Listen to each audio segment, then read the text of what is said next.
Assalamualaikum. Kami datang membawa barang datangan dan kabar baik tentang Islam. Hah? Islam? Ajaran apa itu?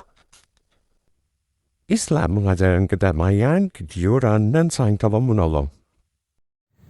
Penduduk pesisir pun tertarik. Dari situlah muncul generasi baru yang mengenal Islam, termasuk seorang pemuda bernama Raden Patah, yang kelak akan mendirikan kerajaan Islam pertama di Pulau Jawa.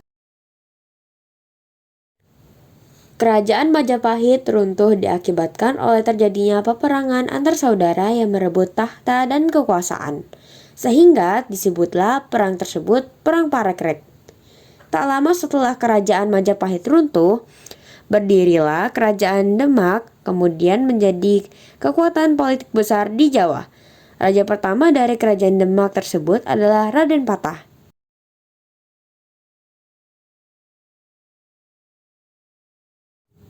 Pada abad ke-15 terdapat kerajaan Majapahit. Nah, siapa nih yang masih belum tahu kerajaan Majapahit?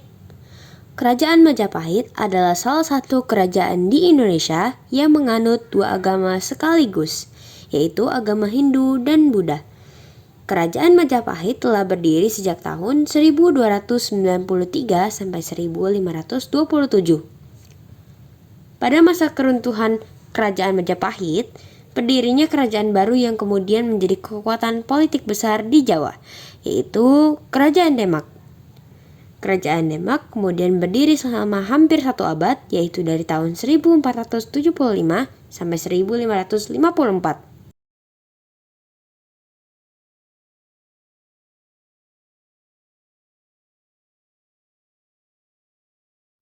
Masa awal Kerajaan Demak. Wilayah kekuasaan Kerajaan Demak mencakupi daerah Cirebon, Demak, Jepara, Pati, Juwana, Tuban, Surabaya, Pasuruan, Sengguru, Kediri, Madiun, Banten, dan Sunda Kelapa yang sekarang disebut dengan Jakarta. Nah, karena dari tadi kita nyebut-nyebut Raden Patah, siapa sih Raden Patah itu? Raden Patah adalah raja pertama sekaligus pendiri kerajaan Demak. Raden Patah memiliki nama kecil yaitu Jinbun. Ia lahir pada tahun 1455. Ia lahir dengan ayahnya yang merupakan Raja Majapahit yaitu Brawijaya VII dan ibunya yang merupakan selir asal Tiongkok.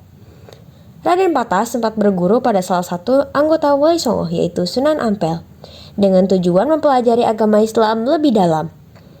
Setelah beberapa tahun lamanya berguru pada Sunan Ampel, Raden Patah kemudian mendirikan kerajaan Demak pada abad ke-15 dan menikahi seorang muslimah yang bernama Dewi Murtasimah yang merupakan putri dari Sunan Ampel. Hai teman-teman, aku adalah Raden Patah. Aku merupakan raja pertama sekaligus pendiri kerajaan Demak. Aku menjabat sebagai raja selama 18 tahun, yaitu dari 1500 sampai 1518. Kemudian ada Adipati Unus, raja kedua kerajaan Demak dan dikenal sebagai panglima laut yang gagah dan berani. Adipati Unus memiliki nama kecil Raden Abdul Qadir. Namun, ia lebih dikenal dengan nama Pangeran Sabranglor karena keberaniannya menyeberangi Laut Jawa untuk melawan Portugis di Malaka. Ia diperkirakan lahir pada tahun 1500-an. Adipati Unus kemudian gugur dalam pertempurannya yang kedua di Malaka pada tahun 1521, sehingga masa pemerintahannya terbilang cukup singkat. Hai kawan-kawan, saya adalah Adipati Unus. Saya merupakan raja kedua dari kerajaan Demak. Saya menjabat sebagai raja selama 3 tahun, yaitu 1518 sampai 1521.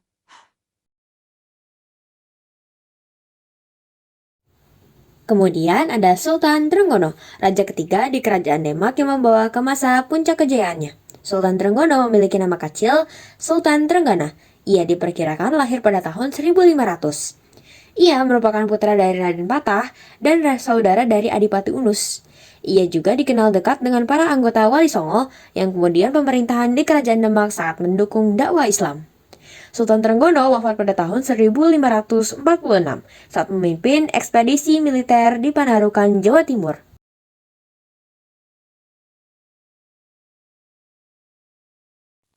Assalamualaikum guys. Nama saya Sultan Trenggono. Saya adalah raja ketiga dari Kerajaan Demak. Saya membawa Kerajaan Demak ke masa kedayaannya.